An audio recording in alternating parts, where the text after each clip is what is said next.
I was gonna say. Yeah. All right. Come on, bring them out. Somebody's ready for an upgrade. What have you all got? Somebody's good. Which one of these phones do you want to own? This one's gonna blow up. And Is that the one that blows up? No, the Note 2 is the one that blows Okay. up. Get it right, Wyatt. I didn't realize. 7. This Take one's it been attacked serious. by a Take it tribble. serious. And All right, great. Wait, has everybody seen You it? Can we sure? spoil the thing? Can we talk about some stuff? All right, too bad. So Because sad. their So interaction sad. is my favorite part of the pilot.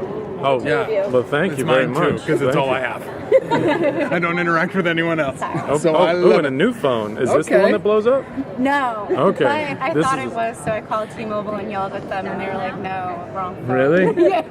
And That's a true story. I just got mine. I was assured that mine will not explode. now, when you say Specifically mine. when you yelled at them, did They you were like, yell "No, at them dude." for a while, and then they were just like, They were like, "Excuse, "Listen, if Dan," you I was just, like, if, "Never." if you just," Yeah. and then a they were, really long time. I was like, "Why did you sell me a phone that explodes?" Because my bosses for my day job were very adamant, were concerned. They were very adamant that was the phone that exploded, and I didn't understand Yeah, why. that sounds I was buying scary. that phone. yeah. They're like, "You can't get on an airplane." I was like, "But my mom lives in Florida." So do you guys know how the show ends? Yeah. how the series ends, Yeah, or but, how? this is a mystery, obviously, to the middle of the show. Yeah. Do you know the end of the mystery? No, David hasn't told us anything. So that's keeping your characters, how they would react, I assume then. I don't know if it's the most helpful thing. I kind of feel like, we're all building this together. It might, at some point, hopefully, he'll tell us. This show had like a long gestation period from when it was first announced to now, where people are actually getting to see it. What was it that made you read the script and like it and stick with it? Employment? Yeah, I think contractually, once a pilot goes, you're kind of they can take 2 years, and you're kind of stuck in there until they're ready to do How about something. this? Was there something that when you were filming that you were like, this is a good job that might last? I like this. Oh, yeah, And I mean- now I have We're finally confidence. filming this. This is good now. Yeah, I mean the it's all the stuff that's on the poster, so to speak, right? Like Yeah. the Greg Daniels, Conan ness of it is like it feels like it feels like a pro gig right from the beginning. And then once we're doing it, we're just doing it, and we're telling the story that we're telling. But that was the initial attraction for me. Definitely was like the higher ups, so to speak, on the writing. I think once we started doing it, we were very fortunate in that the crew that we had were a really fun group of people that kind of kept the set light, and the cast were all really fun, and I think enjoyed goofing off with each other both on set and off set. And so that, I think, I don't know if that, you don't get to see those things in everything you see in the show, but I think some of that hopefully comes across, just the fun that, you and I did a lot of scenes together, but it was fun to just kind of goof off in those down times and talk about various things, give him parenting advice. Right. I don't have any children. I just to give parenting advice. Yeah, I got a lot of parenting advice from single people on this job. Yeah. And is it working? Is my potty training tips, are they working? Yeah, no, it's working great. All He right. cries a lot, but he does what I want him to. Yeah, that's all that matters. That's all that matters. That's half the battle right there.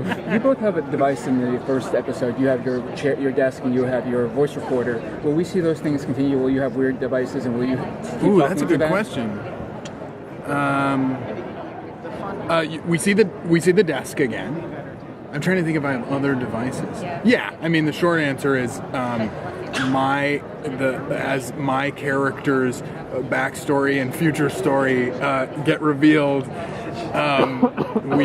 there's a lot of tech in the circle that I'm running in. So, Greg Daniels directed your first episode, but not the rest of them. So how? He directed the 10th episode as well. Yeah, the first and the 10th. And the last one. Yeah. Yep.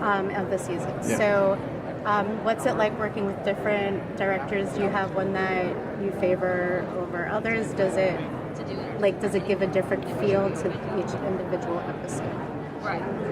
It was definitely strange. I mean, it was weird because the crew's the same, the cast is the same, and then you have a new director for 2 episodes at a time, and so it put the directors a bit more in the learning curve of how the crew communicates and their vision versus the crew who's done this a bunch. They, that's where you maybe need to trust your DP and trust your camera team that, oh, okay, actually we can shoot this way.